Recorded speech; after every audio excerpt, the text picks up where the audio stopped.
moving to Detroit, which is exciting in and of itself. You know, for all the reasons people think about Detroit as being this real depressed place, I also think it seems to be a place where people take a lot of pride, and people want change really bad. They just don't know how to do it.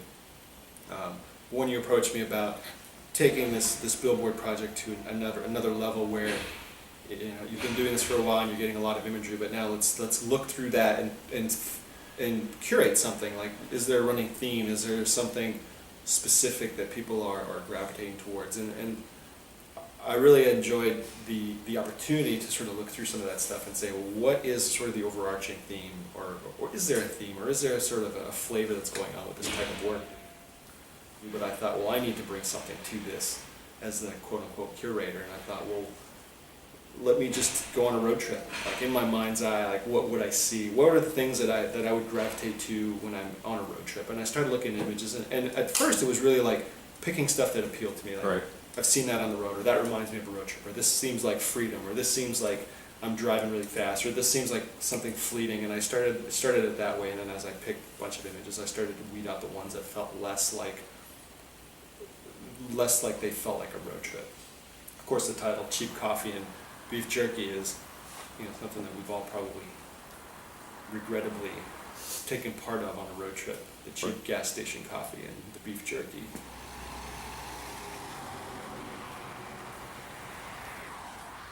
I was really struck by Michel Gu's Miles 2 series, even just visually.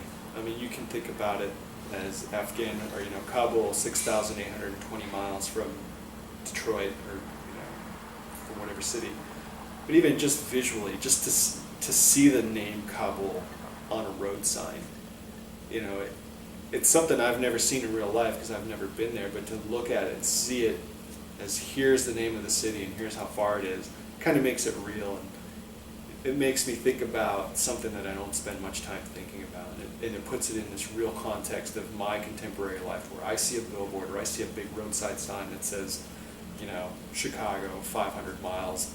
That's very real to me. It just sort of brings another level of reality of it, of what's going on in the Middle East.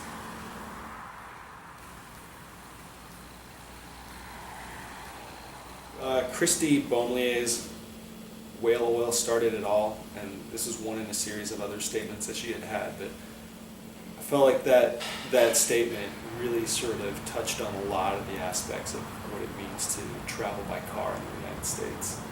Everything associated with that experiences could be traced back to whale oil. And again, this is, I think her point was probably a little bit more political.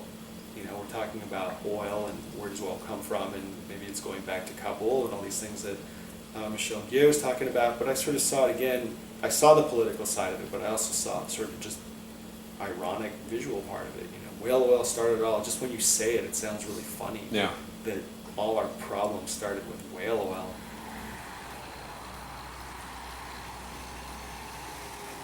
Ron Stasko had a series of images where it was almost as if they were taken out of the front window of an airplane.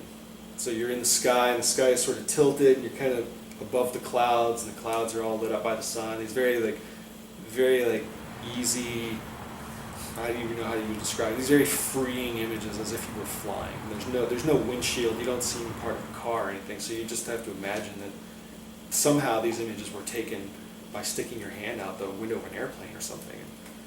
It just seemed like something that, if you've ever driven in a car for 8 or more hours on a long road trip, there is a point where you start to stop noticing things. You start to sort of zone out on what's in front of the windshield, and a lot of times, what's in front of the windshield is the sky, and so that image appealed for me in that sense. It was still very reminiscent of a road trip for me.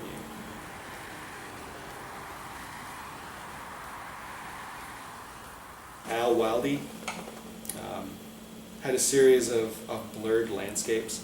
So on one end, they almost look like these sort of abstracted, watercolor paintings.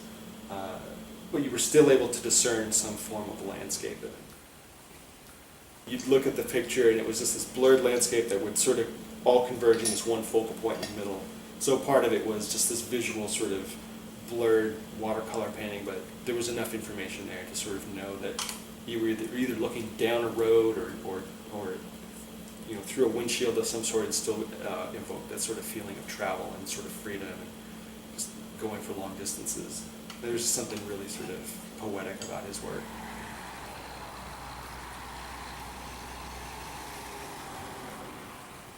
We have Joy Hunsberger's Roadkill series. The one that really got me was Jasper, the cat.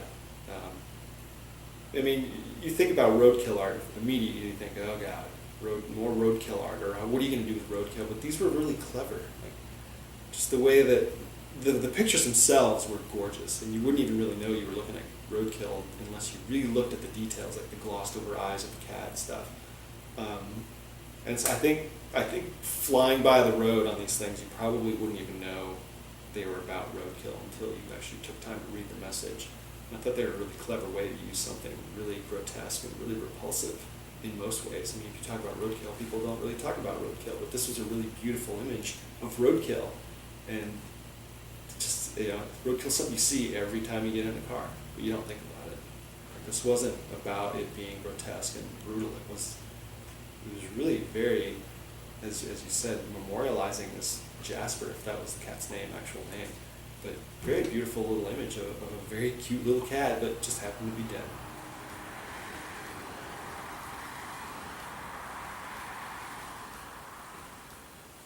I was also drawn to Jill Ensley's Rock On Motor City, which seems kind of like something you put on a t-shirt or something. It seemed really unalarming, very sort of a simple statement. But I sort of saw something more in that. It seemed to me, because I'm moving to Detroit and I've seen what I've seen there and I've talked to a lot of people, it seems like there's a sense of hope there still for that city to sort of pick itself up and bring itself back from the brink. And the statement "Rock On Motor City" seemed sort of a little bit more political and a little bit more heavy-handed than just a slogan that you can find on a t-shirt or a bumper sticker. And it seemed as if it were almost as if a symbol of hope of some sort. And Rock On New York City means nothing. It just means rock on.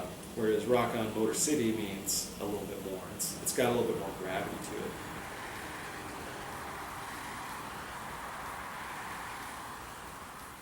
Melissa Haviland's smashing china pieces, the kind of china you eat off of. It's just images of an entire set of china exploding as if it were just dropped from a ceiling or something, and just sort of caught in mid-smash where there are shards and bits of china sort of frozen in space.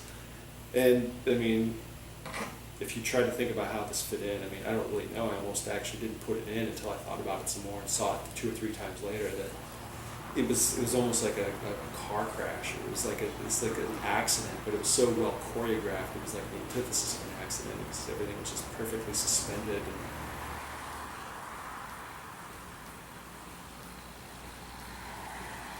Hugh Park's little Google, or not Google, but the little Apple text message bubbles where,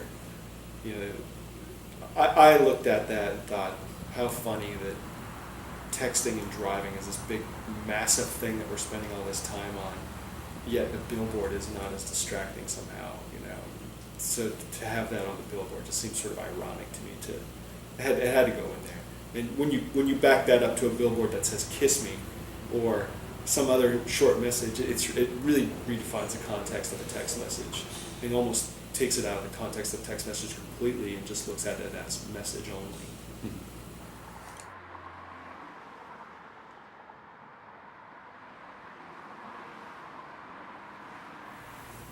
I think if you were probably going to try to find an overarching theme in all the images I chose, you might say that the theme was subtlety.